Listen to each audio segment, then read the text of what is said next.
dando aula no sábado à tarde, aquelas salas com 150, 200 alunos, imagina se ele falar, porque aqui, porque aqui. Não, ele tem que plantar bananeira, fazer striptease, ele tem que brincar com o aluno, tem que contar história, fazer imitações, ou seja, muito espetáculo para que aquele conteúdo seja atraente e as pessoas possam realmente se interessar. É evidente que num curso de pós-graduação, você vai num curso de doutorado, mestrado, o conteúdo vai prevalecer e um pouquinho menos de espetáculo. Mas mesmo nesse caso, se o professor não adicionar um pouquinho de show, o conteúdo em voo solo não vai prevalecer. Então é preciso sempre tornar a fala atraente. E o professor vai fazer aquilo que ele souber fazer. O que é que você sabe fazer?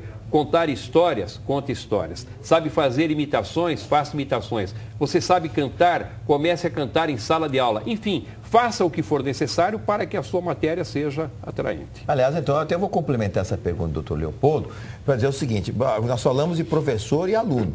Agora, e quando se trata de palestrante? Eu vou fazer uma palestra no meio de engenheiros, que são pessoas gabaritadas, que já, muitas vezes, até mais velhas de idade do que eu, e eu tenho que, logicamente, manter esses engenheiros, primeiro que eles têm que admirar o meu trabalho, né, a minha exposição, e mantê-los, inclusive, atentos, porque eu não vou prevalecer só pelo meu conhecimento, mas também pela atenção. Como é que eu devo proceder dando essa palestra? Se um professor tem que tomar esse cuidado, porque o aluno está ali, ele é obrigado a prestar atenção, porque ele tem que fazer a prova, ele tem que ser promovido, ele tem que passar de ano, ele é obrigado a aprender. Numa palestra, não. A palestra, você está lá como assistente e se você aprender, se você entender, se você prestar atenção ou não, não vai acontecer nada, não tem nenhum tipo de consequência a partir daí. Aí o espetáculo é muito mais importante ainda. Eu tenho um exemplo de um querido amigo que com certeza vocês conhecem, que é o Max Geringer. O Max tem uma história muito curiosa. É um dos palestrantes mais requisitados do país. Para ter uma ideia, de cada 3 convites que o Max recebe, ele só consegue aceitar um. Tal a demanda que ele tem. Então, o que fez o Max de uma forma criteriosa, diligente, profissional? Ele filmou várias palestras dele, mas não ele, filmou a plateia. Aí ele ficava assistindo aquela gravação que ele tinha feito e chegava num determinado momento, ele sentia que tinha um silêncio um pouco maior. Falar, aqui cabe uma história ou uma piadinha. Assistia novamente, tinha um outro buraco, aqui eu preciso contar mais um caso interessante. E aí assim ele foi recheando a palestra dele com o conteúdo e mais essas histórias interessantes para recuperar a concentração do ouvinte.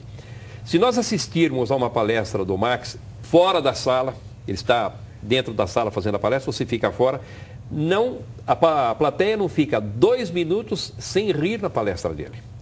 Então o palestrante precisa ser um ótimo contador de história. Não conheço nenhum palestrante com agenda cheia e bem remunerado que não sabe contar história.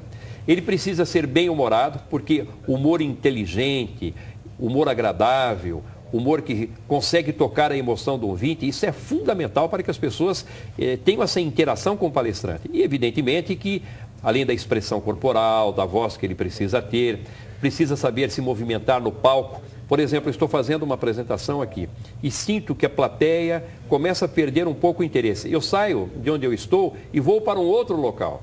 Eu mudei o cenário, eu mudei o foco de atenção, eu fiz com que o ouvinte percebesse quase que uma outra pessoa diferente fazendo aquela apresentação. E com isso nós vamos resgatando a atenção do ouvinte. Portanto, fazer palestra, ser palestrante eficiente, é preciso contar história, fazer imitações seria ótimo, ser bem-humorado e ter esse conteúdo de acordo com o interesse e com as aspirações do ouvinte.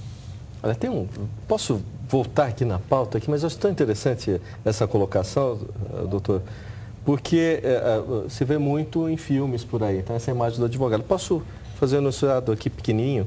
Olha, um dos ícones da advocacia brasileira é o Evandro Lins e Silva, que defendeu o DOCA Street. Exatamente, né? do meu tempo. E foi em 70, né? Aquele caso da Angela Diniz e tal. E ele conseguiu aí uma pena bem reduzida, né, na época e tal, marcou. Existem outros grandes advogados com esse poder de oratória em júri que o senhor pode aí citar para a gente? Sim, sem dúvida. Bom, o melhor que eu conheci, o grande orador da história do direito, o Valdir Troncoso Pérez. Esse é um mestre. O príncipe dos advogados. E no meu livro eu faço referência a uma história muito curiosa. Valdir Troncoso Pérez foi advogado de defesa do Lindomar Castilho. Lindomar, nós nos lembramos, entrou numa boate e deu vários tiros na cabeça da ex-esposa Eliane de Gramont. E aquilo com testemunha, imagina todos os fatos contra. E ele tinha como oposição naquele julgamento nada mais, nada menos com o assistente de acusação, Márcio Tomás Bastos. Nossa. Presidente da Ordem de São Paulo e do Brasil, ministro da Justiça, grande orador, inteligente, muito sagaz. E ele perdeu por 4-3. Quer dizer, uma diferença. Quer dizer, um jurado que tivesse mudado o voto dele teria dado a vitória para ele. E quando nós analisamos aquele julgamento, nós vamos verificar que os fatos foram apresentados, os argumentos todos colocados, mas esse envolvimento emocional, como isso funciona na comunicação? Houve um momento naquele julgamento em que o Valdir Troncoso Pérez, querendo falar bem do Lindomar Castilho, até usou um argumento que pode parecer assim fraquinho, mas era o que ele tinha em mãos, dizendo que ele era baixo. E a pessoa, quando é baixa, ela sofre muito, porque desde criança o menino pergunta para o pai: será que eu vou crescer? Será que eu vou ficar grande? Será que eu vou ficar forte? E ele não conseguiu isso. Então ele foi arrolando tudo aquilo que tinha à disposição. E num determinado momento ele deixou de uma forma inteligente um argumento que tinha uma certa consistência para mostrar que o Lindomar era uma pessoa boa. Porque ele tinha deixado para a ex-esposa, para a filha, uma casa com usufruto vitalício. E ele repete isso. Vejam, jurados, eu estou dizendo uma casa com usufruto vitalício. O Márcio Tomás Bastos, percebendo a importância daquele argumento e que aquilo poderia fortalecer o acusado, ele fez uma brincadeira para desestabilizar. Ele disse: pena que durou pouco a vida. Foi irônico. Ou seja, dá com usufruto vitalício e depois mata a esposa.